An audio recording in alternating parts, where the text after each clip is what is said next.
ఐశ్వర్య రాయ్ మరియు అభిషేక్ బచ్చన్ విడాకుల వార్తలు వైరల్గా మారాయి. అయితే అభిషేక్కు ముందు కరిష్మా కపూర్ బచ్చన్ ఫ్యామిలీకి కాబోయే కోడలిగా ఎంపికై ఎంగేజ్మెంట్ విచ్ఛిన్నమైన విషయానికి ప్రస్తుతం చర్చనీయాంశంగా మారింది. ఐశ్వర్య రాయ్, అభిషేక్ బచ్చన్ విడాకులు తీసుకోబోతున్నారనే టాక్ నడుస్తూనే ఉంది. వాళ్లు కలిసి కనిపిస్తూనే ఉన్నరు.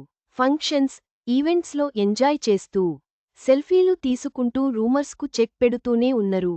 కానీ గాసిప్స్ మాత్రం ఆగట్లేదు. ఇద్దరిలో ఎవరు ఏ పోస్ట్ పెట్టినా డివోర్స్కు లింక్ చేసేస్తున్నరు.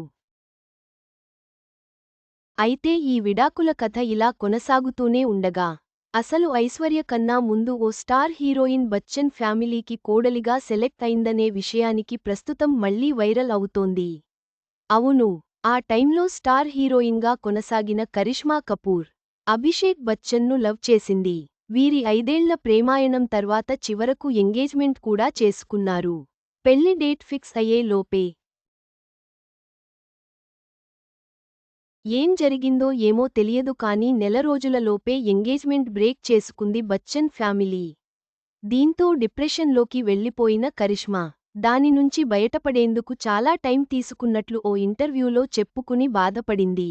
తన తల్లి, చెల్లి, ఫ్యామిలీ, ఫ్రెండ్స్ సపోర్ట్ వల్లే మళ్లీ ముందుకు సాగానని, టైం హీల్ చేసిందని తెలిపింది. అభిషేక్ బచ్చన్కు సంబంధించిన విడాకుల వార్తలు ఇప్పటికీ చర్చనీయాంశంగానే ఉన్నాయి. కరిష్మా కపూర్ అనుభవం ఈ విషయంలో మరో కోణాన్ని చూపిస్తుంది.